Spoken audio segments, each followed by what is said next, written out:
দেখো, এই তারিখটিতেই আমাদের ছুটি শুরু হচ্ছে। সত্যি কতদিন পর আমরা সবাই মিলে কোথাও ঘুরতে যাব। বাবা বাবা, আমরা কি তাহলে সত্যিই যাচ্ছি? বাবা দেখো, আমরা ঠিক এই পথ দিয়েই পুরী জগন্নাথ মন্দিরে যাব। একদম ঠিক বলেছো, আমাদের ট্রেন ভ্রমণটা দারুণ হতে চলেছে। মা, আমি ট্রেনটা একদম লাইনের ওপর বসিয়ে দিয়েছি, এবার আমরা যেতে পারি। চলো আমরা সবাই মিলে তৈরি হই, ব্যাগ গোছানো প্রায় শেষ, এবার ভ্রমণের সময় হয়েছে। ঠিক বলেছো, সবকিছু গুছিয়ে নিয়েছি, আর দেরি করা ঠিক হবে না।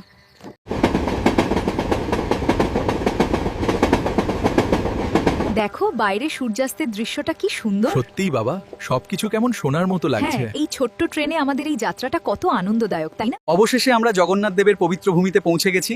আমাদের যাত্রা সফল হলো। মনের গভীর থেকে তার কাছে প্রার্থনা জানাই, জয় জগন্নাথ। আমাদের এই দিনটি আজ পূর্ণতা পেল।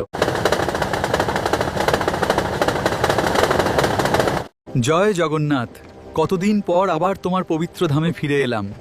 আমাদের যাত্রা সার্থক হলো হে প্রভু। এই সূর্য জানেন তো, পুরীর এই বালির বাড়ি বানানোটা কিন্তু বেশ মজার কাজ। একটু সাবধানে করতে হয়, নালে সব ধসে পড়বে। ঠিক চলো, আজ আমরা জগন্নাথ দেবের দর্শন করব। হ্যাঁ, দেখো কত সুন্দর সাজানো হয়েছে।